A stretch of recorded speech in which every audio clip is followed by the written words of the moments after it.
You've read the headlines. You've seen them everywhere. The Shroud of Turin is a fake. The mystery is finally solved. A new scientific discovery explains its origin. The author is a Brazilian researcher, Cicero Moraes.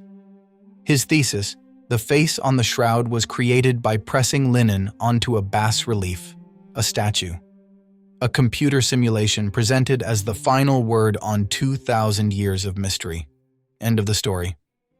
But this is an old theory, already analyzed and dismantled by decades of real scientific evidence. Evidence that the media, when reporting Moraes' study with so much noise, seems strangely eager to forget.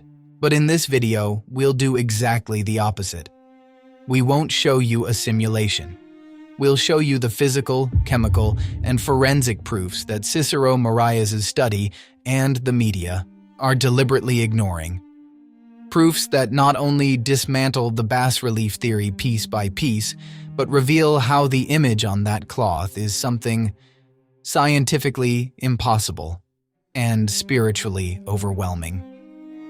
The International Center of Studies on the Shroud of Turin, the body that brings together the world's leading experts, analyzed Moraes' study and dismantled it detail by detail. Their conclusion is clear.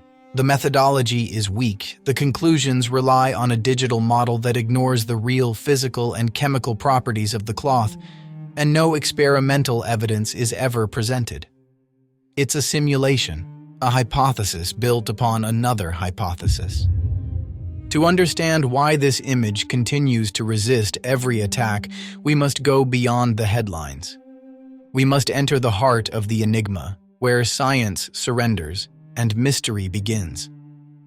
For decades, scientists of every discipline, physicists, chemists, biologists, forensic doctors, have examined every centimeter of this linen. And every time, instead of finding a solution, they uncovered new, inexplicable enigmas. The image of the man of the shroud is not a painting. It's not a print. It's not a burn. Microscopic analyses are unequivocal. There is no trace of pigments, dyes, or binders. No brush strokes, no artistic direction. The image is the result of an acid oxidation and dehydration of the outermost fibrils of the linen. In simple terms, it's as if the fibers of the fabric had yellowed, but only in the most superficial layer, about 200 nanometers deep, less than 1/10,000th the thickness of a human hair. No medieval artist, and not even a modern artist with today's technology, has ever managed to reproduce an image with these characteristics. It's superficial, detailed, and free of added substances. How was it formed? Mystery. Here, science collides with the incredible. In 1978, a team of NASA physicists, using a VP8 image analyzer, an instrument designed to map planetary surfaces, discovered something astonishing. When they analyzed a photograph of the shroud, the image transformed into a perfect three-dimensional figure. This happens because the intensity of the image on the cloth is inversely proportional to the distance between the body and the linen. The parts of the body closest to the cloth, like the tip of the nose, are darker, while the more distant ones, like the cheeks, are lighter. This is 3D information encoded onto a 2D surface.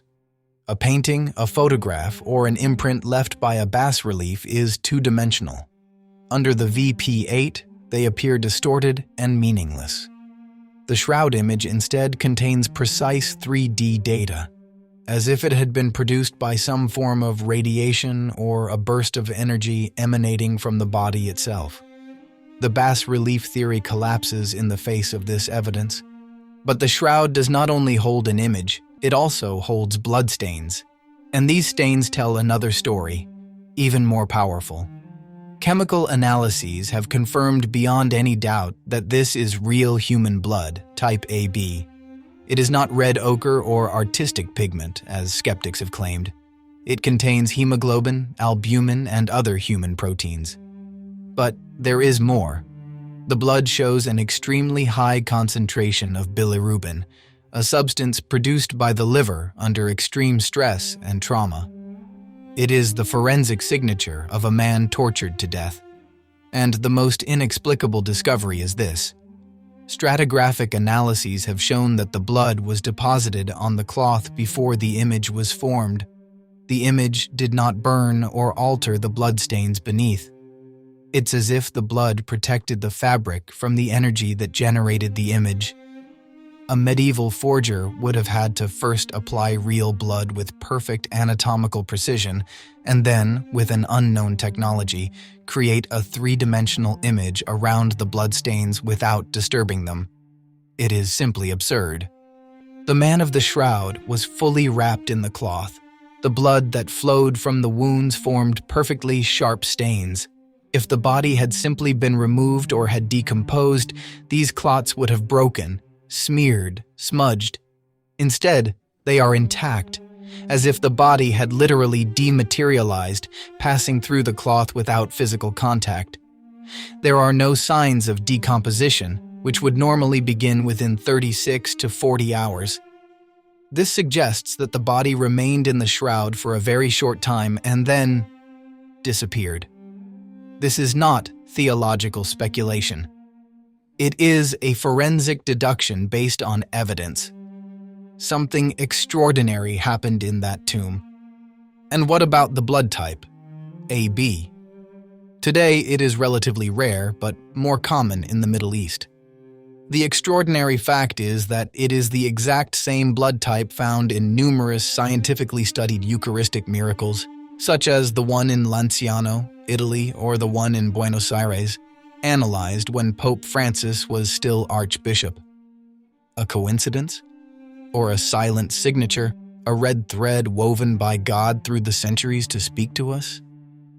This is why media attacks, like the latest one, are so superficial. They focus on a single weak detail while ignoring the overwhelming totality of evidence. But perhaps the reason why the shroud fascinates and converts does not lie only in science. It lies in that face. It is the face of love that does not accuse, that does not defend, that gives itself completely. It is the face of God who chose to suffer for you. In a world obsessed with noise, with shouted opinions, with disposable truths, the shroud calls us to silence. It invites us to look, to contemplate, to be questioned. It reminds us that the deepest truths are not found in newspaper headlines, but in sincere, patient, humble seeking. Those who believe it is authentic do not have all the answers, but they find in it a perfect coherence with the gospel accounts, and a spiritual consolation that no theory can destroy. And if God, in His infinite love, decided to leave us a sign, not a book, not an equation, but an image, the face of His Son, seared into cloth by the light of the resurrection, a gospel written without ink for an age, our age, that believes only in what it can see. It is enough to invite the world to look beyond the controversy, to look into that silence, and to let that face speak directly to our hearts. What do you see when you look at Him?